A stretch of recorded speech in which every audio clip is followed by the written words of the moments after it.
Today is June 7th, and we're here at the Rockwell Nursing Home. My name is Brenann Hamilton, and I'm with the UNI Museum, and today I will be interviewing Dorothy Johnson. So thank you so much for interviewing with us today. So please state your name, what school you went to, and then what years you attended that school. Okay, let's take the first one, Dorothy Johnson. And then what was your school's name? Mount Vernon, number 6. And then what years did you attend school? 1926. And then I went for 8 years. So can you describe your childhood to me? My family grew up about half a mile from the school and lived on a farm. Still do. Don't know whether that's good or bad, but... Did you have any siblings? Yes, I had 3 brothers and 2 sisters. What were their names? Otto, Henry, John, Marge, and Beverly. And when were you born? July 25th, 1921. Where did you grow up? Mount Vernon. Yeah. So what were some of your interests as a child? I don't remember, just whatever came along, I guess, so. So do you remember what you wanted to do when you grew up? Not really. So was school an option or a requirement for you? It was required. In high school, it was required. So, yes, it was, you did it. Describe what school is like. Well, the first thing we did is there was always 3 or 4 of us in school, and we walked the half a mile to school. And when you got there, our teacher, her name was Mrs. Mann, and she was busy putting the flag up and stoking the furnace and telling each one of us kids good morning. And she was a good teacher, so. And it was not all bad because the older kids would help the little kids, which I don't know if they do that nowadays. She called school to order with her bell at 9 o'clock. We had recess at 10:30, 15 minutes. And we had our dinner pail at noon. And at 3:15, we had another recess. And at 4, we all walked home. On your walks to and from school, what were some of the things that you walked by to get to school? Nothing really. It was just a gravel road, and it was half a mile walk, which was our physical education. No, there wasn't anything spectacular. There was one hill, we called it the Big Hill, but no, there wasn't anything real. There was a little creek, but just big enough for kids to get messy. Did that ever happen to you? Yes. I grew up with these 3 boys, and they were all about 6'3", and it was survival of the fittest. So were these boys, are they your brothers or like neighbor boys? Brothers. Yeah, I guess they were. My oldest brother went to high school in Mason City. He boarded with some friends, or I don't know. But after that, the Depression came along, and that was not a choice. How did the Depression impact your family? It didn't too much because we were too young to realize. And we had plenty to eat. It was warm, had good warm clothes, so it didn't affect us too much. But we could hear our parents talking about it. And I think it impacted them more than it did us, of course. When you were at school, what were some of the classes that you took? Well, first it was reading, and then arithmetic, then geography, penmanship, which was very important to us anyhow. So that's about it. I mean, there was art, singing. We sang to a Victrola. Did your teacher ever play any instruments for you when you were in singing class? No, she just got that old Victrola. Did you ever use the Fullerton music at all? No, not really. Did your school have any really defining features like a gym or a cafeteria or an outhouse or well or windmill? What about the outhouse? Did you have one, or how was that? We had 2, one for boys, one for girls.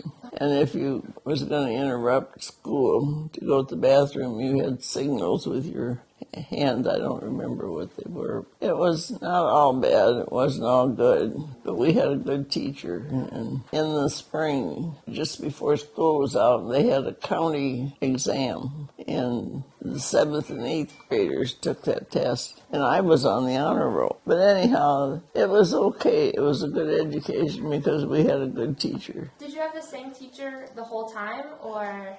For about 5 of the 8 years. Yeah, she was a widow lady that lived in Swelldale, and her daughter drove her out in the morning. So how many students were in your graduating class? 4. How do you remember your classmates? I remember one boy that sat by the door going out, and he'd always get the ball and the bat and make the rules, and it was a pain. Anyhow, we decided we'd gang up on him, and when we played cross-out, we'd hit him with the ball. And one boy hit him so hard he cried, and the teacher made us quit. But no, I don't remember. They moved from time to time, but it was okay. And I think the teacher at that time was paid $35 a month. So would you say that's pretty standard for teachers at the time? Very much so. Yeah. So how would your classmates, do you think, remember you? A good ball player. I don't know. I have no idea.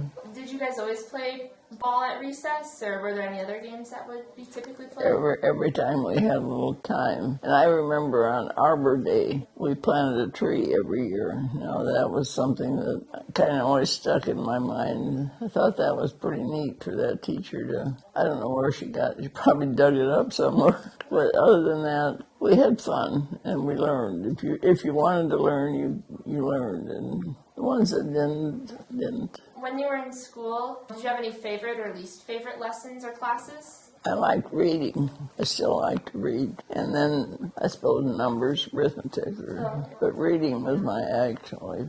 We had a little bookcase about the size of that, and I think I read every book in there, except Moby Dick. I couldn't get going on that one. So what were some of the school supplies that you would have to take with you to school every day? Probably a pencil and a tablet, mostly your lunch pail. What did you usually have for lunch? Peanut butter, cheese, something that would keep from when we left at 8:45 till noon. I still don't like peanut butter. When you were in school, did your school teach cursive? Yes, definitely. As a student, what was expected of you, and did you come prepared? Came pretty much prepared because it was a repetition of what you could listen to the year before. So I think we were all pretty, only because we heard it over and over. How did you receive your books for the year? On the first day of school, you bartered with the grade ahead of you, and they sold their books.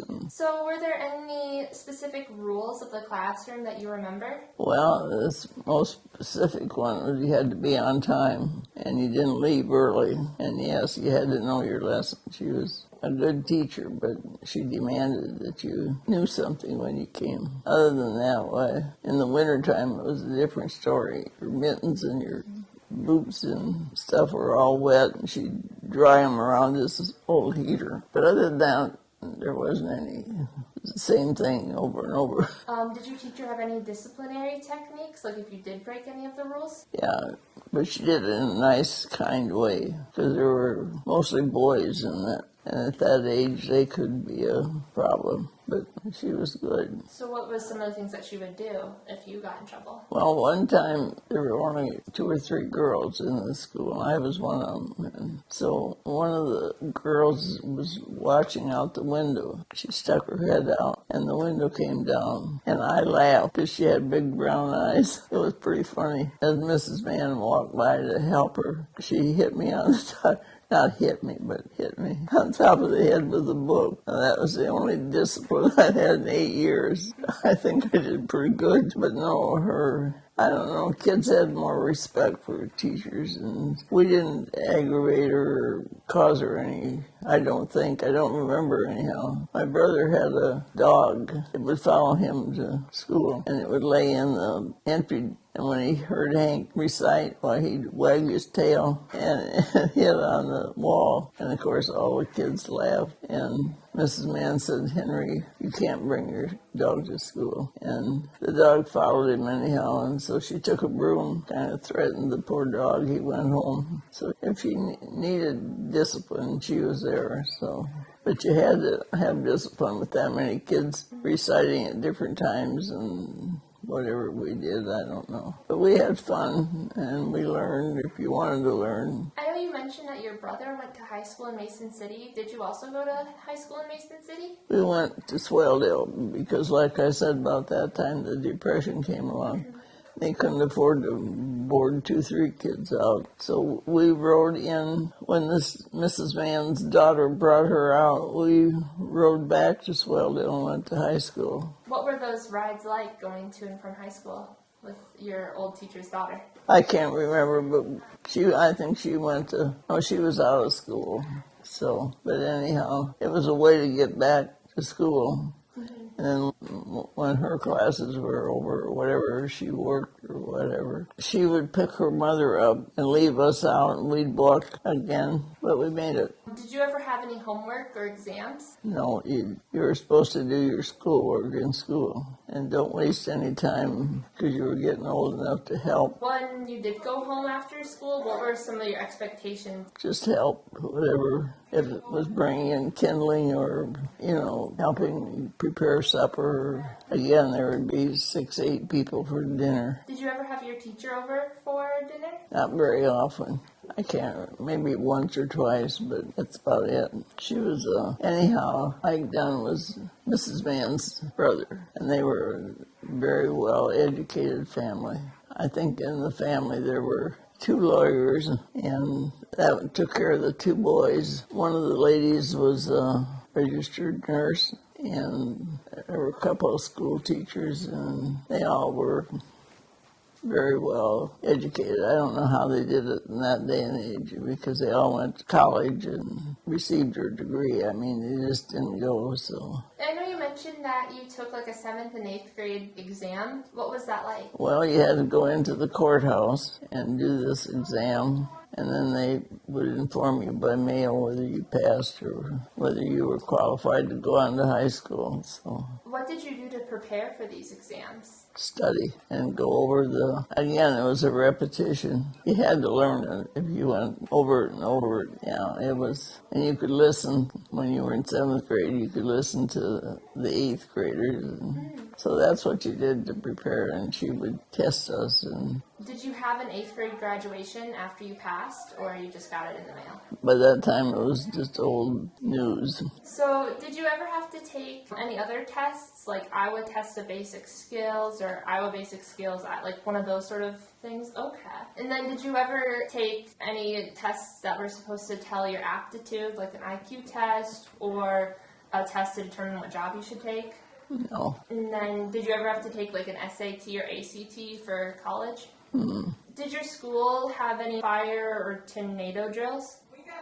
It was just a one-room thing. After the school year was done, what did you do during summer break? We had a little store in Birchnell, an elevator, and anyhow, there were 2 summers I got to work in the store. I thought I died and went to heaven. But anyhow, other than that, working in the garden and doing things that your parents wanted done, and I ironed for, I don't know why it was so important to have those things ironed, but that's what I did when I had spare time. So would you say that's pretty common for everyone else in your community? Pretty much so, yeah. So did your school offer any other breaks during the school year? Oh yeah, we always got we always had a Christmas program. We sang, had little skits and I think they had lunch afterwards, if I remember right. Yeah, Christmas was really observed. We got a week or 10 days vacation. So did your school offer any other sort of parties or programs or celebrations throughout the year? Not really. When you were in high school, did your school offer dances like prom or homecoming? Oh, when we graduated from high school, they had junior, senior, or dinner banquet. And it usually was down at Hampton or in Clear Lake. I know that you mentioned that you were on the honor roll. Was there any special program for you for that, or did you get your name in the paper, or anything special as recognition? Nothing really that I remember anyhow. And then was your school building itself ever used for community activities or anything with the community? Mm-hmm. What did you do after you finished school and graduated? You mean after we got through high school? Yeah. Well, I think I got married soon afterwards. Must have been a year or 2 in between. I don't know. About that time the war came along. Well, not really. It was a while, but I think I just helped at the farm and eventually married. So When the war happened, did that impact your relationship or any of your family members? well, my husband went to the Air Force, I think. I don't know. But anyhow, he was gone for 2 or 3 years. And then we came back and settled right where we are. And yeah, that's what happened. Not very exciting, but Did your husband go to the same school as you, or was he from a surrounding? yeah, in the neighboring town. We were about 5 miles from Swaledale, and we ended up in Rockwell because of I was out by that time but my younger sisters went to Rockwell, and there's no school in Swaledale anymore. So that reorganization absorbed them. I don't know, Rockwell's got half a dozen schools, so don't know if that's good or bad. Were you in school when they did that reorganization or not? No, in my graduating class, I think there were 12. That's a little small, but now they drive for miles and miles to get kids to school. And then you lose part of the community. Do you feel like there was a big sense of community when you were at your rural school? Yes, we didn't realize it at the time, but it was a community, and they kind of looked out for each other, which they don't do nowadays. Everybody's busy and farming big acres, and the little towns. Birchnell's gone, Swaledale, Rockwell, Missouri, Thornton, Chapin, Sheffield, and nobody has a grocery store. Anyhow, I think that's not right, but So what are some important takeaways you want people to remember from your school experience? not just that we were there and benefited from the education that we got. Did you have a best or worst day of school? Not really.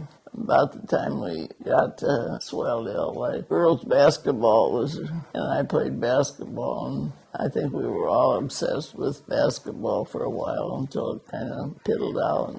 But no, not really. Nothing except this old teacher in country school. I'll never forget her. She was real tall and always wore a hat. She had beautiful hair, and she did it up in a big roll or big bun or something. We thought she was God. So what were some important lessons you think that you have from this time of your life? It was fun. It was interesting. And I feel that the ones that wanted to learned a lot of stuff, and we had fun. We played ball and get in an argument, and mainly we respected this teacher in the school, and nobody ever threw paper out or vandalized or did anything destructive. And I remember over Christmas vacation, the director's wife would wash the curtains. And I thought that was really cool. It smelled so good. So in your opinion, what are some of the biggest changes to education over the years? It's so big and so different. I wouldn't know where to start. From going to country school and walking a half a mile and having maybe 20 pupils in one room. So now they drive 20, 30 miles to pick up a kid. They can have open enrollment, and it is so different. You wouldn't believe.